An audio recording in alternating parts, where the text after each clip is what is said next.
Hello everyone, আমরা যে কয়েকদিনের জন্য গোয়াতে বেড়াতে গিয়েছিলাম সেখানকার যে ছোট্ট ছোট্ট ভিডিওগুলো শেয়ার করছি। সেখানে অনেকেই কমেন্ট করে জানতে চাইছেন যে আমরা এই কদিন গোয়াতে কোথায় ছিলাম, যে রিসর্টে ছিলাম সেই রিসর্টের লোকেশনটা কোথায়, এছাড়াও এর রুম ভাড়া কীরকম। তো চলুন ঝটপট করে আজকে আপনাদের সেই সব প্রশ্নের উত্তর দিয়ে দিই। তো আমরা যে রিসর্টে ছিলাম সেখানে নর্মাল রুমও রয়েছে, আর এরকম দেখুন পরপর করে কিছু কটেজও বানানো রয়েছে। তো প্রথম দিন আমরা কটেজ পাইনি বলে নর্মাল রুমে ছিলাম, মানে দুদিন নর্মাল রুমে আর দুদিন এই কটেজে থাকার আমাদের সৌভাগ্য হয়েছিল। নর্মাল যে রুমগুলো ছিল সেটাও সুন্দর ছিল, সেটা তো আগে একটা ছোট্ট ভিডিওতে দেখিয়েছিলাম। আজকে চলুন আপনাদেরকে এই কটেজ ট্যুরটা করাই। এবার দুটো রুমের মধ্যে যে দামের খুব হেরফের রয়েছে তা কিন্তু নয়, শুধু কটেজগুলো তাড়াতাড়ি বুক হয়ে যায়।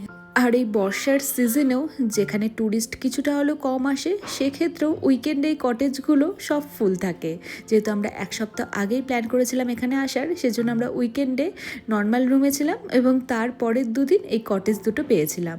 তো দেখতেই পেলেন ওখানে একটা কুইন সাইজের বেড রয়েছে, তার পাশে এরকম একটা ওয়ার্ড্রপ রয়েছে যেখানে লকার ছিল, আপনার জরুরি জিনিসপত্র সেই লকারে রেখে দিতে পারবেন। এছাড়াও আমরা অন্য কিছু জিনিসও রেখেছিলাম কিট্টুর হাতের নাগালের যেন বাইরে থাকে। আর ওয়ার্ড্রপের পাশেই বসার জন্য ছোট্ট একটা সোফা, সামনে একটা কফি টেবিল, আর তার সামনেই বিশাল বড় একটা জানালা।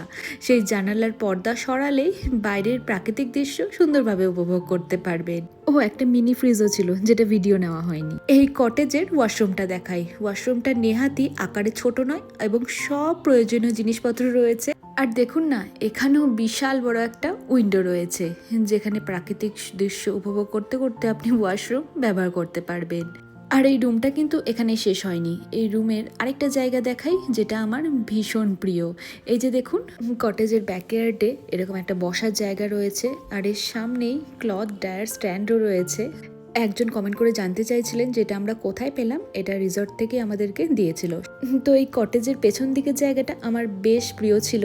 এখন তো দিনের বেলা রোদ রয়েছে তাই ঘরের ভেতরে থাকতে বেশি পছন্দ করি, কিন্তু বিকেলের পর থেকে সুন্দর একটা হাওয়া আসে, কারণ পাশেই সমুদ্র এবং সমুদ্রের আওয়াজও শোনা যায়।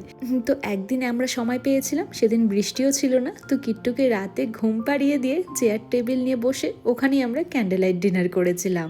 আর কিট্টুরও না এই জায়গাটা খুব পছন্দ, দরজা খোলা পেলেই এই যে দেখুন সিঁড়ি দিয়ে নিচে নেমে যেতে চায়। তো